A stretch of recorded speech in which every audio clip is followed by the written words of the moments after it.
If you think you may be accused, how do you go about protecting yourself? The most important thing is to get good quality information now. Read the materials specifically written for you on our website. That will be a good place to start. 2. Retain an attorney who's a specialist in this field now, not later. Local attorneys and folks who have handled 1 or 2 of these cases are not experts. Most attorneys handle these cases like any other criminal case. That's simply wrong, and sometimes it's malpractice. Because these cases are so dangerous to your liberty and to your family, you owe it to yourself and loved ones to get an experienced litigator in this difficult area of law. Frankly, it's time to hawk the farm. If you expect to get by with a reasonable local attorney, if you believe that the legal system operates on fairness and truth, and if you believe you need to hold some funds back for a rainy day, think again. The Law and Order and Get Tough on Crime folks in your community have been sending to the state legislature and putting on the bench people who will be harsh in this area. They have worked overtime to erode your constitutional rights. New court rulings holding that it's okay for the police to lie and trick you, and they will, and for the courts to withhold vital information from juries, and they do. So you better get real help right now.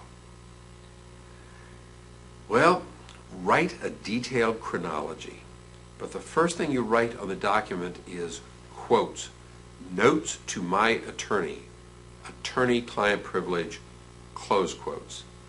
You want to do that so that if they ever get intercepted, you can raise the attorney-client privilege that these were being prepared at the request of your attorney and for your attorney. The format is simple. It consists of a 3-part chronology that will aid the attorney in planning your case. Here's how you do it.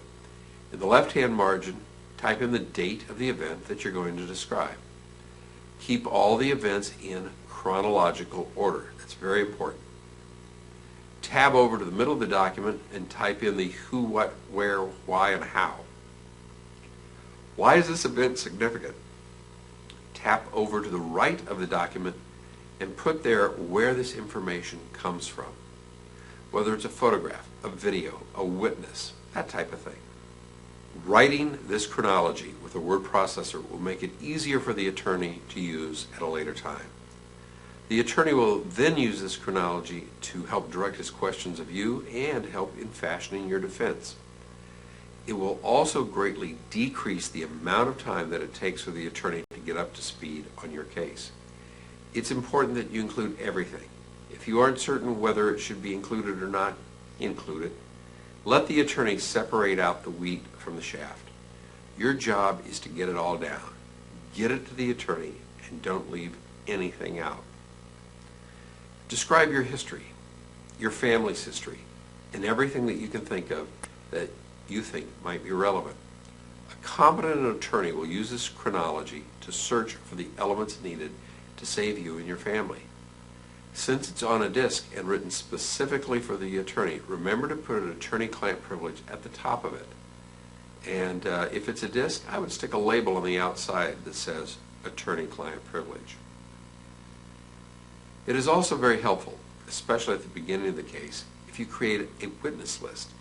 List everyone, the good guys and the bad guys. Include their names, addresses, telephone numbers, dates of birth, if you know them. Their employment address, if you know them. This will save an enormous amount of time later on and will be necessary for the investigation. Be sure that you describe your relationship to each of these folks. It can be very short. Best friend, ex-wife, things of that nature. Try to describe what each of these folks may say if they are taken to the witness stand, or if they talk to the police, or if they talk to the social workers.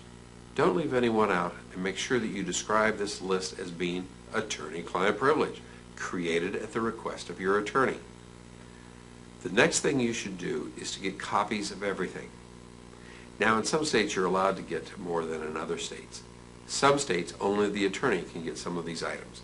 But if you happen to have any social workers' reports, get copies and bring them to the attorney.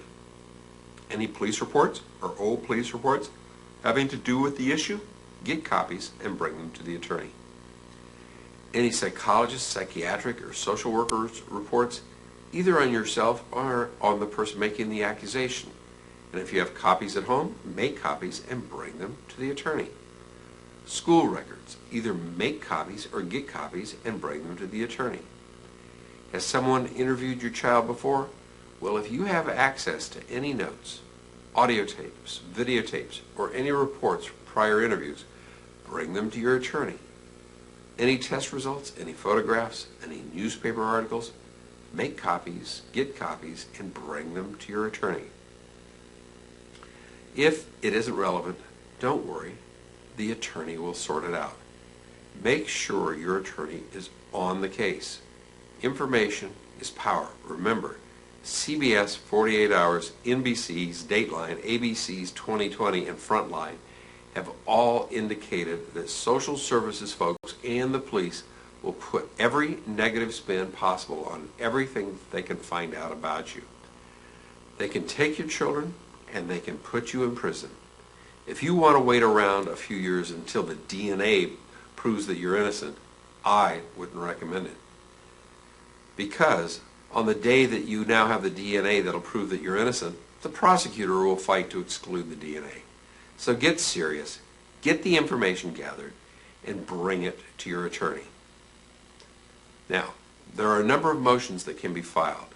Those are normally filed by the attorney, and that will allow you to get additional records that you personally cannot get. The attorney should be busy gathering data because, as I said before, data is power. Make sure that your rights are being protected vigorously by the gathering of all of this data. You can also get affirmative in the courts. You don't have to wait until the police do something to you. You can go in and file motions, protect your rights, and obtain discovery. The motion work really needs to be done strictly by the attorney that is working on your case. Now, your attorney can make motions for both inculpatory and exculpatory evidence. You want it all. You want rap sheets that you normally can't get yourself. The attorney can get those for you. School records you cannot normally get yourselves. In some cases, the attorneys can get those. The other thing that your attorney can be preparing for is what is called a taint hearing. It comes out of a case of New Jersey versus Margaret Kelly. In that case, they found that on the videotapes, the child protectors at the We Care daycare school had in essence manipulated the children and manipulated their recollection of events. The only way you can prove that is by the gathering of the data. In some states, you can get independent evaluations of the person accusing you. You cannot do that in the state of California in criminal cases anymore. So in summary, what I would say is get every piece of paper that you can find that you think has anything to do with the case and bring it to your attorney. He will sort out what needs to be tossed back and what is of value.